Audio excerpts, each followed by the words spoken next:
Hello guys, welcome back to an episode review of Hollyoaks for today, Tuesday, 1st of July 2025. It was a bit of a mundane episode, quite good in the sense that nothing explosive or dramatic. And I kind of appreciate these episodes sometimes, even though it's like I feel like I've been programmed or we've been programmed to find mundane episodes as boring or perceive them as boring. It's purely because we're used to explosive episodes and we expect more, but this is what soap is meant to be. It's meant to be very mundane, and when explosive episodes do happen on key occasions, then you get to really appreciate them. Steve went to visit Rex in prison because Steve feels like that, Rex didn't murder D.I. Banks or shoot him.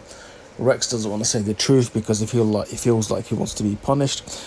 To be honest, he's the one that got Frankie, Dillon, Lucas into this whole, dark, seedy world. So he does need a sentence. Do you know what I mean? I don't want to see Rex being let off lightly. Yeah, okay, he didn't murder Banks, but he needs to still pay. He needs to still, maybe not as much as murder, but human trafficking, whatever. He's been involved in that, and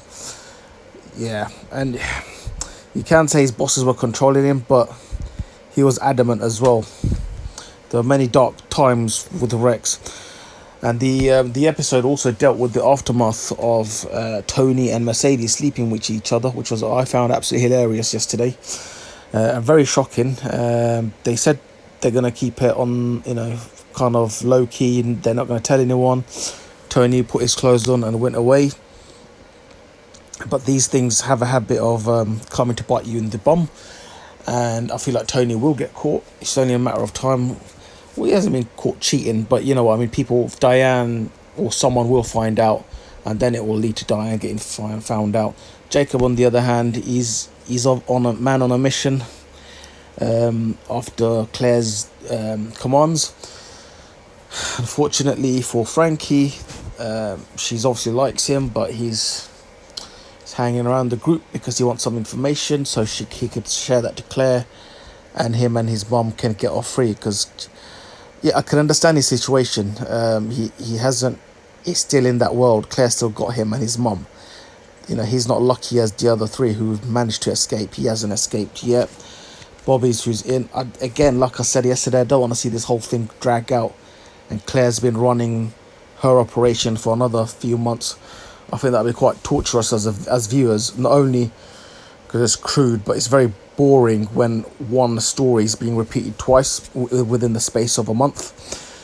Misbah tries to do some gardening. Vicky stops her, and Donnie has some evidence of the bullets, and he's trying to figure out, who actually shot Banks.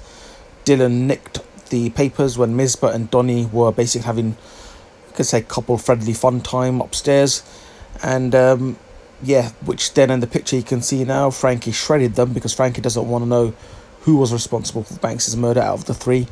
I mean, as a viewer, as far as I'm concerned, they were all complicit as self-defense. It wasn't really out of turn. I wouldn't really describe it as murder, but yes, should they have come clean? Yes. When things, because the minute you start hiding things, that's when it becomes wrong.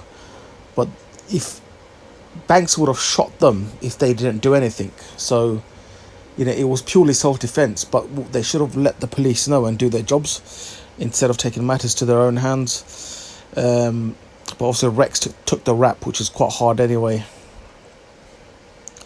And then Frankie, in the end, she followed Jacob into his caravan place. I'm really hoping that this is the end in terms of like covers blown. Claire gets found out. I just can't really be asked to watch that whole ordeal again. Surprising, Claire wasn't in today's episode.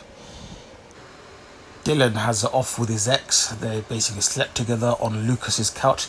That's pretty disturbing. I thought Dillon was doing good and he's back on the drugs. Maybe it was a phased return, maybe a one-off. I don't know, but again, certain stories we're becoming tired of as viewers, and yeah, for those who are questioning Dillon's orientation, he is bi, and technically he has cheated on Lucas, even though they were spending some time apart. Let me know what you thought of the episode, guys.